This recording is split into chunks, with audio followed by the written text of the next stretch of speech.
Sir, high court में एक writ petition दाखिल की गई। उसमें कहा गया है कि पुदुचेरी में बीजेपी ने चुनाव प्रचार में जो एसएमएस भेजे हैं वो उन्हीं नंबरों पे भेजे गए हैं जो नंबर आधार से लिंक्ड हैं। उस पर जवाब मांगा गया है। आरोप ये है कि UAIDI से जवाब मांगा है कि आखिर वो नंबर, वो डाटा कहाँ से लीक हुआ और भाजपा का जो चुनाव प्रचार हुआ वो कैसे उन नंबरों पर हुआ। मेरे जो कांग्रेस के मित्र ऐसी बातें कर रहे हैं उनको शायद पता नहीं, आज भारत में हर टेलीफोन आधार लिंक है।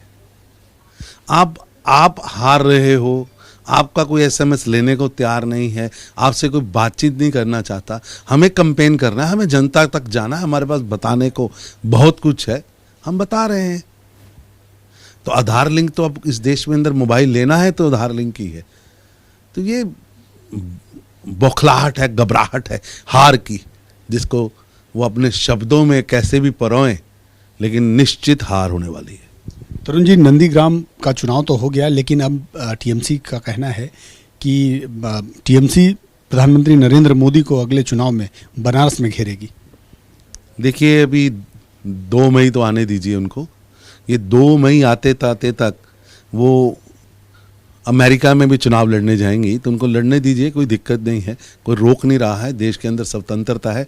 वही इलेक्शन कमीशन जिस पर आप प्रश्न उठा रही हैं, वही आपको ये अधिकार देता है कि आप कहीं से भी चुनाव लड़ सकते हैं। भारत के इंस्टीट्यूशंस को बदनाम मत करिए। आप हार रहे हैं तो हार को स्वीकार करिए। आप जीत रहे हैं तो जीतने वाले को रास्ता दीजिए।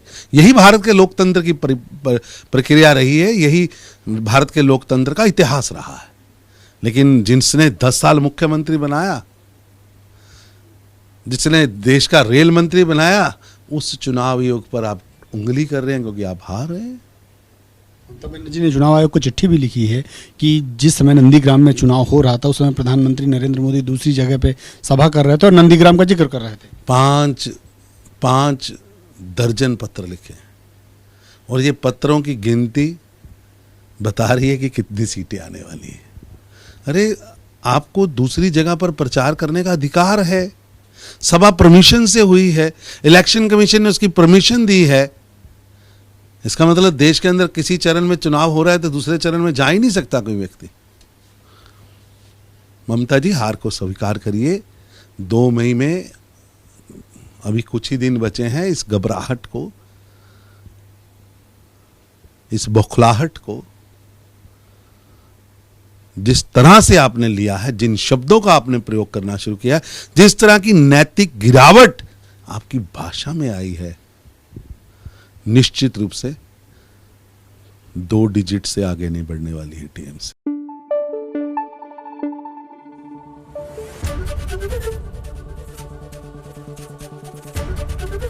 एबीपी न्यूज आपको रखे आगे।